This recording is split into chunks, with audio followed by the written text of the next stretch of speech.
We need to fix the Heisman voting process. If we're going to continue, and I think that we should elevate this award above all others, let's face it, listen, I firmly believe this.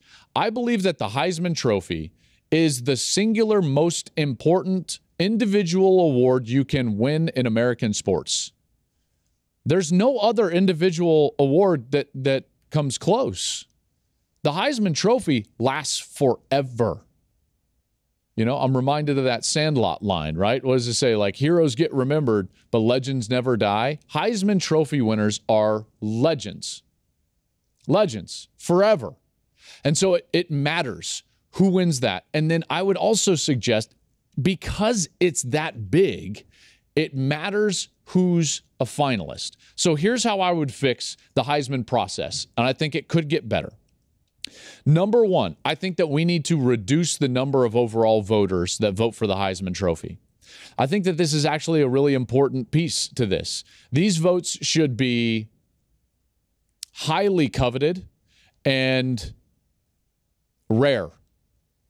I think that they should be protected. And I think that if we vetted out who actually got Heisman votes, I think you could weed out some of what I would say is the regionalization of the award. It should be a national award. It should not be voted on like we voted on it in the 1950s and 60s.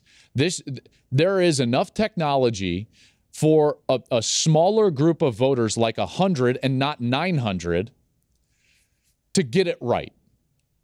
All right. And I think that vetting process really needs to take place. And we should focus on a national group of about 100 people. And those people should be the Heisman voters. Number two, I personally believe that we should not open up the submission date until after conference championship games. Now, some would argue that not everybody gets the opportunity to play a conference championship game, so it's only fair if you put your vote in before the conference championship game. I disagree. I think the more opportunity to see these players on the football field, the better. So I would not open up the submission process until after conference championship games. I don't understand why we would allow voters to vote when there's football still to be played. And number three, I would always invite 5 finalists. I just talked to you about how important I think that this award is. And again, I think that this award, the Heisman Trophy, is the most important individual sporting award in American sports. And being a finalist is a huge deal. A huge deal. It's huge for the player.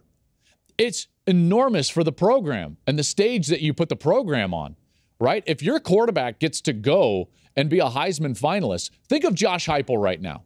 Josh Heupel would do anything to have Hendon Hooker be in New York so that he can say to a recruit, you come here, you can go to New York, you can be a Heisman finalist, and maybe if you play well enough, you can win the Heisman Trophy. That's a huge, powerful, powerful recruiting tool. So I have no idea why we limit this to 3 finalists, 4 finalists, 6 finalists. It should always just be 5. 5. Invite the 5 top vote getters. If you're in the top 5 in the Heisman Trophy voting, you should get to go to New York, period. Period. It's an important process, and I think that should change immediately. Hey, thanks for watching. If you enjoy that clip, make sure you click subscribe somewhere down here. From game highlights to exclusive interviews and rankings, we've got everything you need as a college football fan right here, College Football on Fox.